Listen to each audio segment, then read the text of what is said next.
রাতে অপরিষ্কার থালা বাসন রেখে ঘুমালে মারাত্মক দুইটি বিপদ ওই পরিবারের উপর নেমে আসে। সাইয়েদনা আলী রাদিয়াল্লাহু তাআলার কাছে একবার এক মহিলা এসে জানালেন তার পরিবার থেকে বিপদ আপদ কোনোভাবেই দূর হচ্ছে না, এর কারণ কি? সাইয়েদনা আলী রাদিয়াল্লাহু তাআলা ওই মহিলাকে জিজ্ঞেস করলেন, তোমার ঘরের মধ্যে কি রাতের বেলায় অপরিষ্কার থালা বাসন এগুলা রেখে তুমি ঘুমিয়ে যাও নাকি? ওই মহিলা বলছেন, আলী আপনি কিভাবে এটা জানলেন?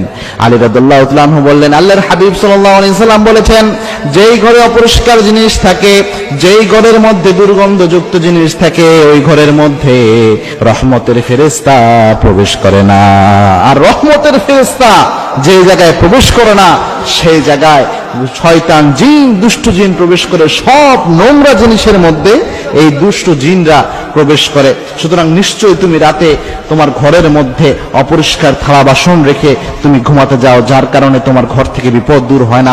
কোনো পরিবারে যদি রাতের বেলায় এই অপরিষ্কার থালা বাসন রেখে ঘুমানো হয়, বিশ্বাস করেন দুইটি বিপদ অবশ্যই নেমে আসতে পারে। তার মধ্যে নাম্বার 1 হচ্ছে স্বামী স্ত্রীর মাঝে কলহ, স্বামী স্ত্রীর মাঝে মোহাব্বত না থাকা। এই সমস্যা কিন্তু বর্তমান ম্যাক্সিমাম পরিবারের মধ্যে দেখা যায়। এর কারণ কি? দুষ্ট জিন, এটা তার অন্যতম একটি মিশন। সে স্বামী স্ত্রীর মধ্যে একটা ভালো আন্ডারস্ট্যান্ডিং থাকুক, স্বামী স্ত্রীর মধ্যে একটা মোহাব্বতের রিলেশনশিপ থাকুক, এটা দুষ্ট জিন চায় না।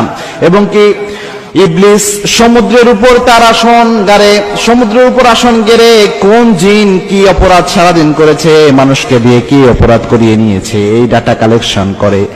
কোন দুষ্ট জিন, কোন ইবলিস এসে বলে, আজকে আমি অমুক মানুষকে দিয়ে হত্যা করিয়েছি, কেউ বলে অমুক মানুষকে দিয়ে জেনা করিয়েছি, আবার কেউ বলে অমুক মানুষকে দিয়ে আমি অপরাধ করিয়েছি। এরপর যে জিন এসে বলতে পারে, আমি স্বামী এবং স্ত্রীর মধ্যে তাদের সম্পর্ক নষ্ট করে দিয়েছি, তালাক পর্যন্ত দিয়ে দিয়েছি, এরকম কথা যে জিন বলতে পারে, ইবলিস তখন ওই জিনকে পুরস্কৃত করে। বুখারীতে এই হাদিসটা এসেছে। আল্লাহর হাবিব সাল্লাল্লাহু আলাইহি ওয়াসাল্লাম জানিয়েছেন, ইবলিস সবচেয়ে বেশি খুশি হয় কোন স্বামী এবং স্ত্রীর মাঝে যদি তালাক হয়ে যায়। সুতরাং স্বামী স্ত্রীর মাঝে এই সম্পর্ক নষ্ট করার ক্ষেত্রে ইবলিসের একটা মারাত্মক হাত থাকে। যেই ঘরগুলোতে রাতের বেলায় অপরিষ্কার থালা বাসন রেখে ঘুমিয়ে যাওয়া হয়, ওই ঘরগুলোতে স্বভাবতই এই নোংরা জিনিসে দুষ্ট জিনের আনাগোনা হয়, তারা এগুলো থেকে আহার গ্রহণ করে। এবং কি এরকম অবস্থায় পেলে ওই ঘরে, ওই পরিবারে স্বামী এবং স্ত্রীর মধ্যে সম্পর্কের সমস্যা করার জন্য ইবলিসের একটা বড় ধরনের হাত থাকে। সুতরাং প্রিয় ভাইরা, এই জিনিসটা আপনারা খেয়াল করবেন। যদি পরিবারে স্বামী স্ত্রীর মহব্বত কম থাকে, এই জিনিসটা অবশ্যই খেয়াল রাখবেন। রাতের বেলায় ঘরে যেন কখনোই অপরিষ্কার জিনিস না থাকে, দুর্গন্ধজনক জিনিস না থাকে। 2 নাম্বার যে ক্ষতিটা পরিবারের উপর নেমে আসে, সেটা হচ্ছে ওই পরিবার থেকে বারাকা আল্লাহ রাব্বুল আলামিন উঠিয়ে দেয়। কারণ রহমতের ফেরেশতা যখন আসে না, তখন ওই ঘরের মধ্যে তো বরকত থাকার প্রশ্নই আসে না।